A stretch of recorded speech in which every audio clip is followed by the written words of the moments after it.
Hello दोस्तों, आपका स्वागत है कनक न्यूज चैनल में। आइए जानते हैं आज की बड़ी 10 नई खबरें। दिल्ली की सीएम आतिशी की तरफ से बड़ी खबर। राजा भरत की तरह खाली कुर्सी रखकर आतिशी ने संभाला दिल्ली की सीएम का कार्यभार। दिल्ली की नई सीएम आतिशी ने कार्यभार संभाल लिया है। सोमवार को जब उन्होंने पदभार ग्रहण किया तो उनके ठीक बगल में एक कुर्सी खाली नजर आई। इस कुर्सी के बारे में बात करते हुए आतिशी ने कहा कि जब तक केजरीवाल दोबारा सीएम नहीं बन जाते ये कुर्सी ऐसे ही रहेगी। सोमवार को सीएम की कुर्सी संभालने के साथ ही आतिशी ने कहा, जिस तरह भरत जी ने खड़ाऊ रखकर सिंहासन संभाला उसी तरह मैं सीएम की कुर्सी संभालूंगी। इस दौरान उनके बगल में एक कुर्सी खाली नजर आई। उन्होंने कहा, ये कुर्सी केजरीवाल की वापसी तक इंतजार करेगी। राहुल गांधी की तरफ से बड़ी खबर। भाजपा संग देश में फैला रहे नफरत और हिंसा। राहुल गांधी बोले, इससे किसी का फायदा नहीं होने वाला। पूंछ में राहुल गांधी ने भाजपा और आरएसएस पर करारा प्रहार किया। राहुल गांधी ने कहा कि भाजपा और आरएसएस देश भर में नफरत और हिंसा फैला रहे हैं। पूंछ में कांग्रेस नेता और लोकसभा में विपक्ष के नेता राहुल गांधी ने रैली की। इस दौरान राहुल गांधी ने भाजपा और आरएसएस पर हमला बोला। राहुल गांधी ने कहा कि भाजपा आरएसएस देश भर में नफरत फैलाने का काम करते हैं। वे केवल नफरत फैलाना जानते हैं और उनकी राजनीति नफरत की है। आप सभी जानते हैं कि नफरत तो नफरत देकर खत्म नहीं किया जा सकता, बल्कि प्यार से खत्म किया जा सकता है।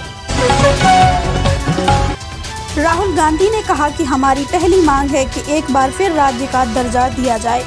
इस काम को करने के लिए हम इन पर जोर दबाव डालेंगे। अगर ये नहीं करेंगे तो हम करके देंगे। सबसे कमजोर लोग। अनुज प्रताप सिंह के एनकाउंटर के बाद अखिलेश यादव का पहला रिएक्शन। एनकाउंटर में अनुज प्रताप सिंह के मारे जाने के बाद सपा प्रमुख अखिलेश यादव की पहली प्रतिक्रिया सामने आई है। अखिलेश ने कहा कि सबसे कमजोर लोग एनकाउंटर को अपनी शक्ति मानते हैं। किसी का भी फर्जी एनकाउंटर नाइंसाफी है। यूपी के उन्नाव में सोमवार तड़के हुए एनकाउंटर में यूपी एसटीएफ के हाथों सुल्तानपुर डकैती के आरोपी अनुज प्रताप सिंह के मारे जाने के बाद समाजवादी पार्टी प्रमुख अखिलेश यादव की पहली प्रतिक्रिया सामने आई है। अखिलेश ने किसी का नाम लिए बगैर कहा कि सबसे कमजोर लोग एनकाउंटर को अपनी शक्ति मानते हैं। किसी का भी फर्जी एनकाउंटर नाइंसाफी है। इसके पहले अमेठी से अनुज प्रताप सिंह के पिता धर्मराज सिंह की प्रतिक्रिया सामने आई थी, जिन्होंने अपने बेटे के एनकाउंटर को अखिलेश यादव की इच्छा का परिणाम बता दिया था। धर्मराज सिंह ने कहा था कि एक ठाकुर के एनकाउंटर से कम अखिलेश यादव की इच्छा पूर्ति तो हो गई। चमचागिरी है। आतिशी सीएम कुर्सी पर नहीं बैठी तो भड़क उठी बीजेपी। लोगों ने बदलाव का मन बना लिया है। हरियाणा में कांग्रेस पार्टी आ रही। दीपेंद्र हुड्डा। एक तरफ चुनावी प्रचार के लिए नेता प्रतिपक्ष और कांग्रेस नेता राहुल गांधी कश्मीर में पूंछ जाने वाले हैं, तो वहीं दूसरी तरफ प्रधानमंत्री नरेंद्र मोदी अमेरिका में आज यूएन के भविष्य के शिखर सम्मेलन को संबोधित करने वाले हैं।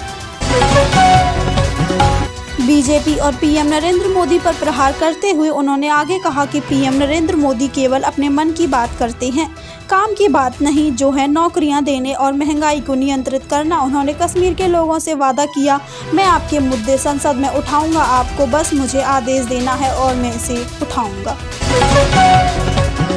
सोने के रेट में इजाफा। चांदी की घटी कीमत। जाने आज कितना महंगा सस्ता हुआ gold silver. India Boolean and jeweller association के मुताबिक शुक्रवार की शाम को 24 कैरेट शुद्ध सोना 74,093 रुपए प्रति 10 ग्राम था, जो आज 24 सितंबर की सुबह 74,533 रुपए का हो गया है। इसी तरह शुद्धता के आधार पर सोना महंगा और चांदी सस्ती हुई है। भारतीय सर्राफा बाजार में आज 24 सितंबर 2024 को सोना महंगा और चांदी सस्ती हुई है। महंगा होने के बाद सोने की कीमत 74,000 रुपए प्रति 10 ग्राम के तौर पर है। वहीं चांदी का भाव 88,000 रुपए प्रति किलोग्राम से अधिक है। मंडी में सोनिया गांधी को लेकर ये क्या बोल गई कंगना, कहा सब जानते हैं। कंगना रनौत ने कहा, हर कोई जानता है कि हिमाचल में भ्रष्टाचार व्याप्त है। कांग्रेस शासित राज्य सरकारों ने अपने अपने राज्यों को खोखला कर दिया है। उन्होंने आश्चर्य जताया कि पार्टी चुनावों पर इतना खर्चा कैसे कर सकती है। कमेंट सेक्शन में बताइए कि आपको कौन लगता है कि 2027 में मुख्यमंत्री बनेगा। Thank you for watching my daily videos. Please subscribe my channel. Bye bye.